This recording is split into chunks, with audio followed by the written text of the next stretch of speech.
meus queridos e amados irmãos. Nós estamos aqui mais uma vez gravando para você mais uma pré-aula, dando continuidade aos nossos estudos da Carta aos Romanos. Desta vez estamos aqui com a lição de número 10, do dia 5 de junho de 2016, com o tema Deveres civis, morais e espirituais. Graças a Deus por isso. E antes de dar continuidade, eu quero te agradecer, você que tem nos acompanhado, você que está aí nos assistindo. Aproveita agora, já clica logo aí, curtindo o nosso vídeo. E você que não é inscrito, se inscreva no nosso canal para que possamos continuar desempenhando o trabalho na obra do Senhor para beneficiar as pessoas que amam a palavra de Deus. O nosso texto áureo diz o seguinte: toda alma esteja sujeita a autoridades superiores, porque não há autoridade que não venha de Deus, e as autoridades que há foram ordenadas por Deus. Romanos capítulo 13, o verso de número 1. E a nossa leitura bíblica em classe se encontra em Romanos 13, verso 1 ao verso 8. E o nosso objetivo é conscientizar que o crente tem deveres civis, morais e espirituais para com a sociedade a qual ou na qual está inserido. Então, dando prosseguimento ao estudo da Epístola aos Romanos, estudaremos nesta lição o capítulo de número 13. Neste capítulo, Paulo mostra que a nossa vida de fé em Jesus Cristo precisa ser revelada em nossos relacionamentos interpessoais e com as autoridades constituídas. O crente deve respeitar e se submeter às autoridades legitimamente constituídas. Porém, isso não significa que o crente deva concordar com o pecado daquele que está no poder, na posição de liderança, com o governo. Por exemplo, corrupção, roubo, leis que são contrárias à palavra de Deus, como, por exemplo, a legalização do aborto, o casamento homoafetivo e muitos outros. Então, nós precisamos nos posicionar, mas não contra as autoridades, mas sim a favor da palavra de Deus, que é a verdade. Somos cidadãos dos céus, mas enquanto vivermos neste mundo, precisamos pagar nossos impostos e seguir as leis estabelecidas. Nosso respeito e submissão às autoridades revelam o quanto amamos e respeitamos o nosso Deus Todo-Poderoso e as suas leis. Introdução. Na lição de hoje, estudaremos o capítulo 13, como já falamos, desta epístola tão maravilhosa. E esse capítulo 13 de Romanos, Paulo trata a respeito da relação dos crentes com as autoridades. Viver pela fé na justiça de Deus implica em obedecer às leis, às autoridades governamentais, pagar impostos e seguir as regras e normas estabelecidas, demonstrando então que somos uma nova criatura. A submissão do crente às autoridades revela o seu amor e a sua obediência às leis de Deus. Se nós não formos submissos às autoridades, nós estamos demonstrando que não somos submissos ao Senhor nosso Deus, que é a maior autoridade. O primeiro tópico nosso fala dos deveres civis. A natureza do Estado. O apóstolo Paulo parte do princípio de que toda autoridade é constituída por Deus. Já bem diz a palavra do Senhor: não há potestade ou não há autoridade que não venha de Deus. E as potestades que há foram ordenadas por Deus. Romanos capítulo 13, o verso de número 1. Então, a tradução Almeida Corrigida, Revisada, Fiel, usada aqui, deixa um sentido ambíguo do texto, ao usar a palavra potestade em vez de autoridade. O termo potestade dá uma conotação de que a referência seja a seres espirituais. Todavia, o termo exousia, que é autoridade, que ocorre 102 vezes em Novo Testamento grego, 4 vezes nesse capítulo, possui o sentido, nesse contexto, de governantes civis. Então, a referência, portanto, diz respeito a autoridades civis, quer locais, quer nacionais. Então, o princípio da autoridade constituída ou delegada vem de Deus, e por isso o crente tem o dever de se submeter a ela. Esse princípio é fartamente documentado no Antigo Testamento, onde é mostrado que nenhum governante exerce autoridade fora do domínio de Deus. Então, tudo está sob o controle de Deus. Isso para nós nos dá segurança, para nós é um sentido de firmeza, de estabilidade, saber que o nosso Deus, ele está no controle de todas as coisas, até mesmo da constituição das autoridades. O nosso segundo item aqui desse primeiro tópico diz o seguinte: o propósito do Estado. A natureza espiritual de um governo civil está no princípio da autoridade a ele delegada. Então, o propósito da sujeição do crente à autoridade constituída, segundo Paulo, é especificado em Romanos, no capítulo 13, no verso 3 e 4. A razão dada é a promoção do bem e a punição do mal por parte da autoridade. Em outras palavras, a manutenção da ordem.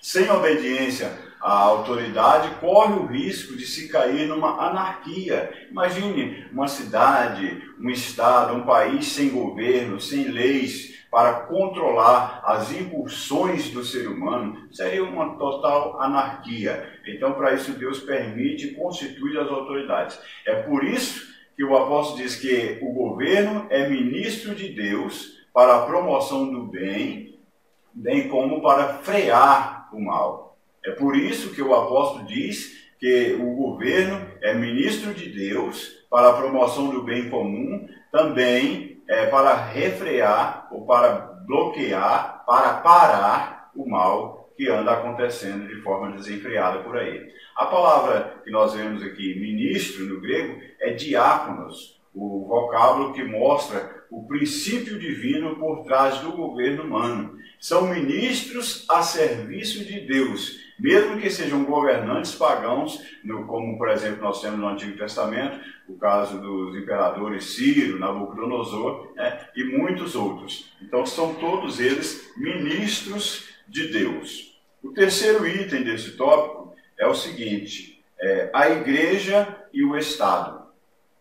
O apóstolo Paulo mostra que a sujeição por parte dos cristãos às autoridades deve ser primeiramente por razões de obediência. Nesse caso, o crente deve submeter-se ao poder coercitivo da lei, pagando impostos e tributos. É interessante notar que Paulo fala de 2 tipos de tributos nesse capítulo. Ele fala de foros e telos. O primeiro termo é uma referência aos impostos diretos, enquanto a segunda aos indiretos. Paulo aconselhou os crentes a cumprirem seus deveres pagando seus impostos. Mas havia uma razão a mais para a submissão à autoridade, a consciência do crente. Quando nós temos a consciência transformada em Deus, nós realmente somos conscientes do que nós devemos fazer. O crente não deveria se sujeitar à autoridade simplesmente por medo da lei, mas por uma questão de consciência diante de Deus. O princípio bíblico em relação às autoridades é que o cristão as respeite e as honre. A desobediência civil só se justifica no caso de conflito entre a lei humana e a lei divina. Em nenhum outro ponto nós podemos desobedecer às leis humanas, só quando elas forem de encontro com a palavra de Deus. No caso de governos que decretam leis injustas e estados totalitários que privam o exercício da fé, o cristão, em razão de sua consciência para com Deus, deve moldar-se pela palavra de Deus. Então, para isso, estando disposto a assumir todas as consequências de seus atos. Então, se surgir uma lei proibindo o culto, proibindo a pregação, proibindo a distribuição de panfletos, então essa lei nós vamos, como cristãos, como servos de Deus, obedientes à palavra de Deus, transformados, justificados, nós vamos desobedecer sim a essa lei, porque nós não vamos deixar de fazer a vontade do Senhor. E notamos também que em Romanos, no capítulo 13, verso 2, o resistir às autoridades significa resistir a Deus. Por isso, estamos legalmente obrigados a reconhecer e obedecer às autoridades constituídas. Resistir à autoridade é opor-se à lei divina, pois Deus mesmo reconhece a lei civil. Então, quebrar a lei ou transgredi-la implica em consequências negativas, isto é, em condenação, não só da parte das autoridades civis, mas também da parte de Deus. Precisamos, então, ter muito cuidado nessa questão. O nosso segundo tópico fala dos deveres morais. Primeiro subtópico é a dívida que todos devem ter. O apóstolo reconhece os deveres do cristão em relação ao Estado e aconselhou a não ficarem em débito com ninguém. Diz a palavra do Senhor: a ninguém devais coisa alguma. Em palavras atuais, palavras do momento, significa que o crente deve ter o nome limpo na praça. Quantas pessoas não se preocupam com o seu bom nome, comprando, não pagando, não acertando os seus negócios, né? Diz uma linguagem popular por aí, dando calote. Então o crente precisa manter essa lisura, né? Esse bom caráter. Por outro lado, Paulo reconhece outra natureza de dívida, esta não negativa, né? No sentido positivo. Essa é para o crente a dívida do amor. Não podemos dever nada a ninguém, diz a palavra, né? Exceto o amor com que vos ameis uns aos outros, porque quem ama uns aos outros cumpriu a lei. Então, o cumprimento da lei é o amor. Segundo Orígenes, um dos pais da igreja antiga, dizia que a dívida de amar é permanente e nunca saldamos essa dívida. Por isso, devemos pagá-la diariamente e, sem dúvida, continuaremos devendo. Então, amar o semelhante é uma obrigação moral que temos para com a raça humana. Todos devem exercer a lei do amor. O nosso segundo item desse tópico é a segunda tábua da lei. Paulo havia falado muito sobre a lei nos capítulos anteriores e aqui, novamente, ele volta a citá-la. Quem ama aos outros cumpriu a lei. Então, a lei dada a Moisés do Sinai foi escrita em 2 tábuas. Os 4 primeiros mandamentos enfatizam o relacionamento vertical, isto é, entre Deus e os homens.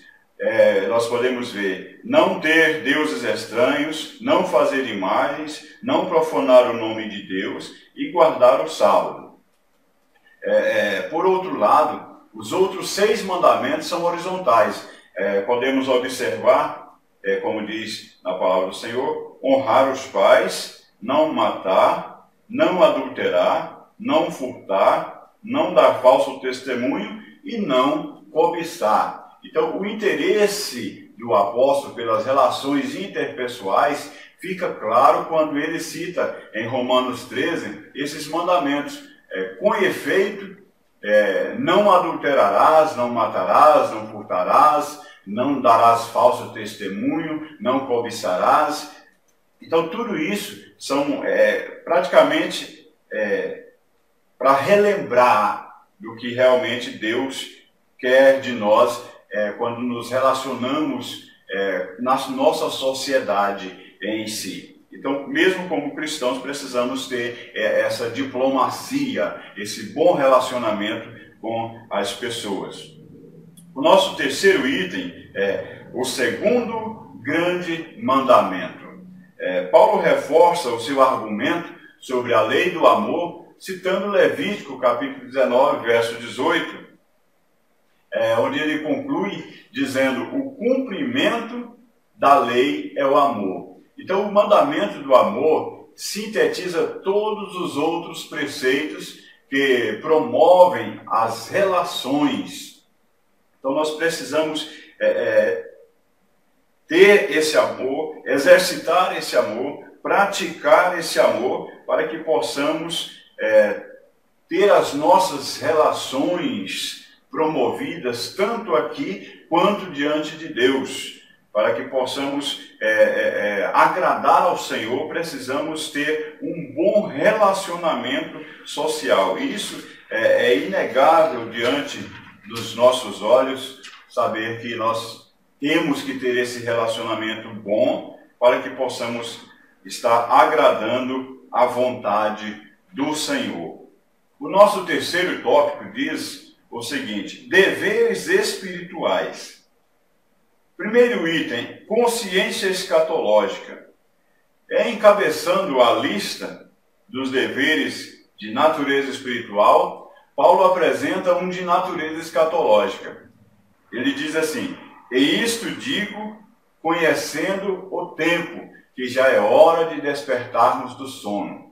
Então a palavra tempo aqui traduz o termo grego kairos, que significa tempo oportuno. O tempo para Deus é kairos, o tempo para o homem é cronos, que é de onde vem cronologia, contagem. O tempo para Deus é kairos, é o tempo oportuno, é sempre. Então, para o apóstolo Paulo, a vinda de Jesus era uma realidade sempre presente na vida do crente. Todos os dias nós estamos aguardando a volta de Jesus, e ele pode voltar a qualquer momento. Me lembro bem, aqui usando essa palavra kairos, me lembro de Gálatas capítulo 4, verso 4, onde diz: vindo à plenitude dos tempos, Deus enviou o seu Filho, nascido de mulher, nascido sob a lei. Então é interessante observar que para tudo Deus tem o tempo oportuno, Deus tem o tempo certo para que as coisas aconteçam de conformidade com a sua vontade. Então há um tempo certo para que as coisas aconteçam. O segundo item desse tópico diz o seguinte: a consciência da salvação e o Espírito Santo. Nos dois últimos versículos de Romanos 13, observamos que há a necessidade de uma consciência que seja soteriológica e pneumatológica, ou seja, a respeito da salvação e do Espírito. A referência direta ao Salvador está na palavra salvação, e a referência indireta ao Espírito Santo está na frase: e não tenhais cuidado da carne em suas concupiscências, ou seja, procure agradar ao Espírito. Então é o Espírito quem produz o fruto da vida no crente, de forma que esse possa vencer as concupiscências da carne. Então cabe ao cristão andar no Espírito para não satisfazer os desejos da carne, porque quando não andamos no Espírito, acabamos por satisfazer a vontade da carne. E isso é um risco muito grande para a nossa salvação. Isso nos leva, às vezes, a correr o risco de perder a salvação se não procurarmos andar sempre no Espírito. Então, cada um de nós dará contas do que faz a Cristo. Concluindo, nessa lição nós vimos as responsabilidades que o cristão deve assumir, tanto no convívio social como espiritual. Então, meus queridos, estamos numa época em que se fala muito de corrupção, se fala muito do governo. Então nós precisamos ter cuidado como igreja do Senhor, como noiva do Cordeiro, de não ficarmos envolvidos tanto nas redes sociais, falando mal do governo, postando coisas pejorativas quanto ao governo. Como igreja, nós não concordamos com os erros, com a corrupção, com o roubo, mas nós não podemos ficar falando mal do governo. Nós temos que, como cristãos, tomar a atitude de orar, de pedir a Deus para abençoar a nossa nação, abençoar o nosso governo, prover para nós um governo que seja mais condizente com a nossa melhoria de vida, que os planos sejam realmente para ajudar a nação. Então, como um ser social, temos deveres para com o Estado, devemos respeitar a ordem estabelecida. Mas, como ser moral e espiritual, temos deveres para com o outro. Não somos apenas cidadãos do céu, somos também cidadãos da terra. Devemos investir nos relacionamentos horizontais, mantendo sempre em mente que o salvo em Cristo não é uma ilha, precisamos uns dos outros. Tem muita gente que se isola, que cria uma redoma para si, não quer se relacionar, não deixa ninguém participar da sua vida, das suas dificuldades e das suas alegrias, e nós precisamos sim ter um relacionamento bom com todos. Diz a palavra do Senhor, e o quanto estiver em vós, tende paz com todos. Então precisamos buscar isso, viver isso e não falar mal das autoridades, mas sim respeitar e obedecer às autoridades enquanto de conformidade com a palavra de Deus. Que Deus possa sim abençoar grandemente a sua vida. Muito obrigado pela sua atenção.